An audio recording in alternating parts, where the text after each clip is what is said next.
자, 2022년 10월 24일 일요일입니다. 이번 주 이슈 체크부터 보고 갈게요. 지금 인플레이션이라서 경기 침체에 대한 두려움이 있고, 그로 인해 FOMC는 금리 인하를 하고 있는 이러한 상황이죠. CPI도 중요하고 다 중요한 그런 상황입니다. 재정학적인 위기의식이 좀 있죠. 우크라이나 러시아 아직도 곧 끝날 것 같아 보이는데 끝나야 끝나는 거겠죠. 또 미중 어떤 갈등 이런 이야기가 좀 아직 있습니다. 에너지는 지금 약간 정체되어 있는 것 같죠. 그래도 오펙 플러스는 하루 200만 배럴 최대 감산을 한다고 하고 있고요. 환율도 조금은 정체 구간에 들어간 게 아닌가 싶습니다. 물론 높죠. 1,500원 가까이 가 있으니까. 자, 장단기 금리 차가 여전히 벌어져 있습니다만 줄어들었고요. 미국 10년 국채 금리가 4%를 돌파를 했습니다. 우리나라에서도 레고랜드 발로 어떤 이슈가 하나 있었죠. 부동산 PF라는 이러한 또 채권에 대한 이야기가 좀 있었습니다. ABCP인가요? 그런 거. 여기에 관련된 영상은 한두 개 살펴보셔서 이해를 하시는 게 좋겠다 이렇게 생각이 듭니다. 이걸로 인해서 유머도 지금 찌라시라고 하죠. 그러한 것들도 굉장히 많고, 건설사라든지 증권사, 또 작은 은행이 아니고 저축은행 이런 둘도산 이런 이야기가 좀 있긴 한데 모르겠습니다. 영상 살펴보십시오. 그 다음에 영국 트러스 총리가 44일 만에 사임을 합니다. 감세안을 들고 나와서 시장에 혼란을 줬던 트러스 총리인데 결국 사임하게 되었습니다. 그리고 마지막은 이제 일본 엔달러가 150엔을 돌파를 해버렸어요. 그런데 22일 날인가요? 돌파한과 동시에 급격하게 시장 개입이 아무래도 있지 않았을까, 급락을 하면서 다시 147 정도 수준으로 떨어졌는데, 이게 이제 미국 채권을 팔면서 이렇게 좀 시장 개입이 된 게 아닌가 하는 생각을 하게 됐죠. 그래서 시장의 분위기가 FOMC도 그렇고 조금 바뀌지 않나 하는 생각을 가지게 되는 한 주였습니다. 자, 하나씩 살펴보겠습니다. 환율은 1429.13, 1429 굉장히 높지만 이번 주는 좀 하락했습니다. 그리고 약간 보시다시피 옆으로 흘러가는 듯한 요런 조금은 이제 정체가 됐다. 여기서 좀 떨어져 주면 좋겠지만 아직은 모르겠네요. 달러 인덱스 역시 비슷한 흐름을 보여줍니다. 이번 주는 소폭 하락했고요. 역시 옆으로 흘러가는 그런 모습 보여주고 있습니다. WTI는 저저번 주에 많이 하락했고, 이번 주는 소폭 하락했지만 아직 흐름이 저번에도 말했을 것 같긴 한데 약간 낙서를 해볼까요? 약간의 흐름이 조금은 그 다음번 상승이 어디까지 갈지, 옆으로 갈지, 위로 올라갈지, 아래로 쳐질지는 조금은 더 지켜보는 게 좋지 않을까 싶네요.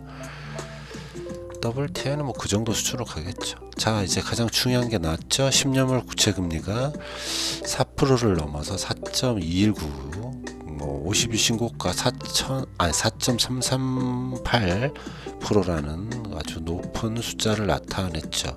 이제는 정말 고점이 아닐까 이런 생각들을 가지고 있기는 한 것 같습니다. 저 역시 한 4.0 정도 되면 많이 올라간 거겠지 했는데 4.5를 대비한다고 해야 한다 이렇게 저번 주에 말씀을 드렸지만 정말 높지 않은가 하는 생각을 가지게 됩니다. 2년 채권도 4.5죠. 거의 4.5까지 올라가 있죠. 장단기 금리차는 조금 줄어 있지만 그래프만 보면 이제는 그만 올라갔으면 좋겠다 이런 생각을 하게 됩니다. 장라인 금리차는 저번 주보다 좀 줄었습니다. 그래서 0.28로 좀 줄어들었고 아직 추세가 바뀌었다고 말하기에는 좀 어렵겠네요. 추세가 바뀌었다고 보기엔 조금 어렵죠. 다른 지표 CPI라든지 PMI, 그다음 고용 지표 이런 건 넘어가도록 하고요. 금현물 국제 금연물은 소폭 상승했고요. 국내 금연물은 소폭 하락했습니다. 이게 바닥을 좀 다지는 국제 금연물 같은 경우는 바닥을 좀 다지는 그런 상태가 아닐까 생각을 하고요. 국내도 요 정도 선에서 75,500원 요 정도 선이 아마 저항이 되지 않을까, 지지가 되지 않을까 이런 생각을 하게 됩니다. 빅스나 V코스피는 조금 줄어들었죠. 30에서 29로 떨어졌고요. 여기도 25에서 23 정도로 떨어졌습니다. 슬슬 매수를 해도 좋은가 하는 그런 정도의 신호가 보이고 있는 거죠. 공포 탐욕 지수는 저번 주 21에서 45까지 꽤 높이 올라왔죠. 그렇습니다. 20일 금요일 해외 증시 현황을 좀 보면 다우지수가 금요일 날 또 급등했죠. 2.47, 나스닥도 2.31%, S&P 500 2.37% 상승했습니다. 그 전에 끝난 유럽 증시는 혼조였다. 그리고 그 전에 끝난 아시아 증시 역시 혼조였으니 미국 증시를 따라서 아시아, 유럽 월요일 굉장히 좋은 모습을 보여줄 것 같다 이렇게 생각이 되네요. 그리고 그래프로 봐도 캔들봉으로 봐도 굉장히 극적으로 마이너스 3% 갔다가 플러스 2% 끝난 그 다음날 또 꼬라박고 이러면서 저번 주를 마감했는데 이번 주에 어찌됐든 파동을 만들어서 세 번째 파동을 만들어가는 그런 모습을 S&P는 보여줍니다. 나스닥 역시 똑같은 흐름을 보이지만 흐름이 아직 있다. 이번 주는 괜찮은 모양이 나올 것 같은 캔들 모양을 좀 나타내주고 있습니다. 월요일이 참 기대가 되네요. 우리 장은 이런 것들을 미국의 어떤 금요일장을 보지 못하고 끝났기 때문에 코스피 같은 경우에는 거의 횡보, 마지막 외국인들이 살짝 들어올리는 정도, 개인이 좀 던지는 정도. 코스닥은 조금 흐름이 있었어요. 그래도 장 마지막에 외국인들이 살짝 또 사주는 그런 포션을 취했다 이렇게 보여지네요. 코스피 어떤 일본 그래프를 보면 일단 똑같죠. 두 번째 파동을 만들어냈고 이번에 세 번째 파동으로 월요일부터 만들어 올라갈 것 같다. 지금은 일단 바닥 따지게 들어간 형태를 보여주고 있고 어떻게 보면 서서히 신호가 하나씩 둘씩 켜지면서 상승의 모멘텀이 좀 보일 수 있겠다.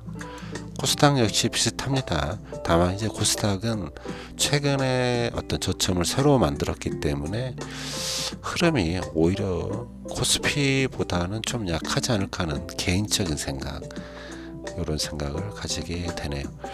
자, 오늘 여기까지만 하려고 했으나 우리 11월 리밸런싱을 해야 되는데 다음 주에 제가 또 이걸 영상을 못 올릴 수 있어서 짧게 여기를 하고 넘어갑시다. 일단은 살려서 이거는 지금은 이제 10월 23일 기준으로 작성이 된 거겠죠. 살려서요 같은 경우에는 10월 말 11월 초에 이제 어떤 정적인 부분의 리밸런싱이 좀 필요하고요. 10월 말에는 QQQ, AGG에 대한 리밸런싱이 필요한데 지금 특별할 게 없죠. 이번에 살려소요 같은 경우에는 많은 고민이 됩니다. 어떤 투자금을 더 투자해서 리밸런싱을 할지 그냥 있는 어떤 투자금만 가지고 리밸런싱을 할지 좀 고민이 되긴 하네요. 아직 카나리아 지표 자체는 플러스가 된 게 하나도 보이지 않고 있기 때문에 차라리 이 상태에서 이 투자금만으로 리밸런싱을 하는 것도 괜찮지 않을까 생각을 합니다. 지금 TLT 뭐 계속 여러 번 말씀드렸지만 계속해서 하락하고 있긴 한데 10년 국채금리가 계속해서 올라가면서 채권에 좀 더 집중해야 될 때가 아닌가 하는 생각은 여전히 변함이 없습니다. 자, 섹터 11에 대한 것들은 섹터 11은 뭐 월말 리밸런싱이고 뭐 부족한 것 채워가는 형태이기 때문에 여기는 뭐 그냥 하시면 되겠고, 국내 허정무의 자체도 지금 요새 말이 좀 많아서 리츠 부동산 이쪽이 굉장히 급락을 하고 있죠. 급락을 하고 있어요. 어쨌든 월말 리밸런싱은 해보도록 하겠습니다. 그리고 저번 주인가요? 한번 올렸었죠. 우리가 이제 소형주 전략을 짜야 될 시기가 돼서 10월 12일 추출했던 종목들이 되겠습니다. 그리고 10월 23일 종가가 적혀 있는 거겠죠. 이렇게 퀀터스의 어떤 지표를 이용해서 20 종목을 뽑아 보았습니다. 얘도 조건이야 뭐 별게 있겠나요? 뭐 저번 여기 마저 볼까요? 작년 11월 달에는 일단 무조건 들고 있어 봤는데 4월까지, 이번에는 약간 매도 조건을 줘본 거죠. 뭐 이런 상이 되면 좀 팔아볼까 한다, 이런 얘기를 쓰는 겁니다. 자, 한 번 더 소개시켜 드렸던 이것도 10월 10일 날 추출을 영상이 올라와서 그때 어떤 기준값이라는 게 12일 날 종가를 기준으로 지금 10월 말까지 좀 떨어지면 좀 종목별로 사보고 있는 거죠. 자, 역시 똑같습니다. 10월 23일 종가가 적혀 있는 거고요. 이렇게 20 종목이 있습니다. 영상은 이 아이 투자 유튜브 영상을 보시는 게 좋겠습니다. 그리고 하나 더 마지막으로는 이제 기아과거가 되겠는데요. 이제 11월부터 다시 이제 또 기아과거를 삼성전자가 이제는 좀 매수를 해도 되는 어떤 형태가 아닐까, 개인적으로는 그렇게 생각을 합니다. 물론 55,000원 아래였으면 좋겠는데 이때는 흐름이 더 아래로 깨질 수도 있어서 시작을 하질 못했던 거고, 지금의 상황이라면 기아과거 짝수목 매수를 진행해도 좋지 않을까 하는 생각을 하게 돼서 올리게 됐습니다. 자, 오늘은 여기까지 하겠습니다.